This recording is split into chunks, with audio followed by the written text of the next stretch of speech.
I'm here at the UN to submit my testimony at the Human Rights Council against the dictator of Venezuela, Nicolás Maduro. It's clear that he is responsible for committing crimes against humanity, and it's here where that situation needs to be understood and acted upon. Excellencies, ladies and gentlemen, we shall now begin the interactive dialogue with the Independent International Fact-Finding Mission on the Bolivarian Republic of Venezuela. Thank you, Mr. President. It's an honor to speak today on behalf of UN Watch and Venezuela.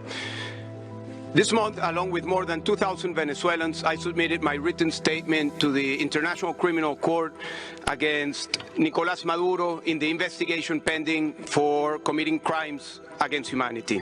After being sentenced to 14 years in prison and spending 4 years in solitary confinement in a military prison, for the first time, I had a window for justice.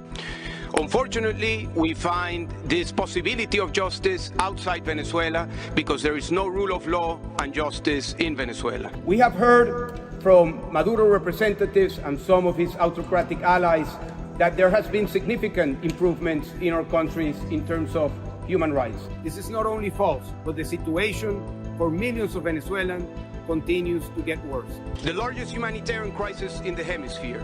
Hundreds of political prisoners that today are being tortured. Millions of Venezuelans thrown into extreme poverty. Rampant corruption that has been recognized even by Maduro himself. This has one root cause and one name: Nicolás Maduro. We have heard from the representatives of Maduro that this situation is because of sanctions. This is not true, and it's just a tactic by Maduro, like other autocratic regimes, used to deflect their responsibility and to hide their corrupt practices that take away resources from the citizens. Let's be clear, the only path to improve human rights in Venezuela is through the promotion of the rule of law and democracy. And that means political change.